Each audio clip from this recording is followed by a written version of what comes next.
If you're deciding between setting up a trust in Singapore or Dubai, this video will help you understand the key differences. We will look at how each one works, what makes them attractive, and where they might fall short, from control and privacy to banking, cost, and global reputation. Whether you're planning succession, protecting assets, or just looking for the right structure to hold your wealth internationally, this comparison will give you the clarity. Before we start, my name is Shiraz Baid and I'm the founder at Lepidus Wealth, where we help clients and families protect their assets using a range of tools including trust, foundations, wills, and offshore structures. So if you own a business or real estate, don't wait until a legal or health crisis to start thinking about protecting what you have built. Instead, request your free and customized asset protection plan by clicking the link below. You can then implement it step by step as your journey progresses. A Singapore trust is governed by the common law and operates under the Trustees Act, updated in line with global fiduciary standards. It's widely used for family succession, wealth preservation, and charitable giving. Singapore's strength lies in its regulatory maturity, strong rule of law, and reputation for being highly compliant with international reporting standards. It appeals especially to families in Asia, but also increasingly to international clients looking for conservative jurisdictions with global banking access. Dubai Trust, on the other hand, are not mainland instruments. When we refer to Dubai Trust, we are typically talking about structures formed in the DIFC, that is the Dubai International Financial Center, or in the ADGM, that is in Abu Dhabi. DIFC operates under a legal framework based on English common law, and its trust regime is governed by the DIFC Trust Law, one of the most progressive pieces of legislation in this space. Unlike many offshore trust jurisdictions, both Singapore and Dubai provides a well-regulated environment. But here's where things begin to diverge. Singapore trusts are often trustee-led. That means you must appoint a licensed Singapore-based trustee, which adds to cost and introduces a layer of operational dependency. This structure offers robustness but may reduce client control. In Dubai, you can appoint a private trust company or PTC that you can control, often through a foundation structure. This approach combines the benefit of a trust with a flexible holding structure. For families who value privacy and control without compromising on compliance, that's a meaningful advantage. Now, let's look at another key point, that is asset protection. Both jurisdictions offer strong protective features. In Singapore, the trust can provide shielding from creditors if structured correctly and not set up to defraud. But the local courts have shown a conservative approach to asset protection. The priority there is good governance. Dubai's DIFC trust law includes a firewall provision. This means judgment from foreign courts that conflicts with DIFC law can be set aside. In cross-border cases, especially involving family disputes or forced heirship claims, this legal firewall provides a critical layer of protection. That matters if you're based in or come from a jurisdiction where forced heirship is mandatory. Now consider succession planning. Singapore trusts are excellent for long-term family wealth preservation.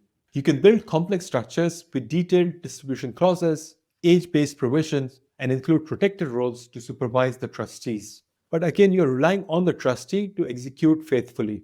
With a Dubai trust, especially when combined with the DIFC Foundation, the family can play a more active role in the governance. You can establish a council, include family members and advisor, and even run operating companies through SPV underneath. It's particularly attractive for entrepreneurs who aren't ready to hand over full control but want legal continuity if something happens. Banking access is another practical consideration. Singapore offers world-class banking relationships. Accounts can be opened under the trust name, though the process is detailed and highly regulated. Singapore also participates fully in the Common Reporting Standard or CRS, so information exchange is automatic. Dubai is improving rapidly in this area. While private banking in the DIFC has grown significantly, opening accounts for trust or foundation can still require local relationships and guidance. That said, many clients use the Dubai structure for holding purposes and maintain banking internationally. Tax neutrality is a strength for both jurisdictions. Neither Singapore nor Dubai impose tax on trusts under normal circumstances.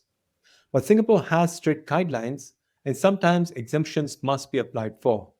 Dubai, especially under the DIFC law, offers automatic tax exemption for trusts and foundations. Assuming that you're not operating a commercial business directly, costs vary depending on the service provider. A Singapore trustee tends to be more expensive due to the licensing and fiduciary oversight. In Dubai, using a PTC under a foundation can be more cost effective in the long run, especially if you have multiple assets or companies under management. There is also the issue of perception. Singapore is often viewed as more conservative and institutionally mature. It's a good fit if you're based in Asia or want to build intergenerational trust with established trustee firms. Dubai, meanwhile, is increasingly being seen as modern global wealth hub. The flexibility, speed of setup, and integration with corporate structures make it ideal for dynamic families, especially those with exposure to Middle East, Africa, South Asia, or for the people who are planning to relocate to Dubai itself. Finally, let's talk about compliance. Both jurisdictions are fully compliant with the FATF standards, CRS, and beneficial ownership rules. However, Singapore applies a more conservative approach, meaning that you'll often need to justify the purpose of the trust and pass through more rigorous due diligence. Dubai, on the other hand, takes a balanced approach, serious about compliance, but also commercially practical. If structured with reputable advisors and banks, Dubai Trust can offer global legitimacy without the bureaucratic friction. So, which one is better? Well, there is no universal answer, as Singapore Trust offers excellent institutional. Well, there is no universal answer. Singapore Trust offers excellent institutional setup, but with more cost and less flexibility. Dubai Trust, especially in the DIFC, offers greater control, faster execution, and more integration with modern wealth structures. For many families, the right answer is not choosing between the two, but knowing when each one fits in your particular situation.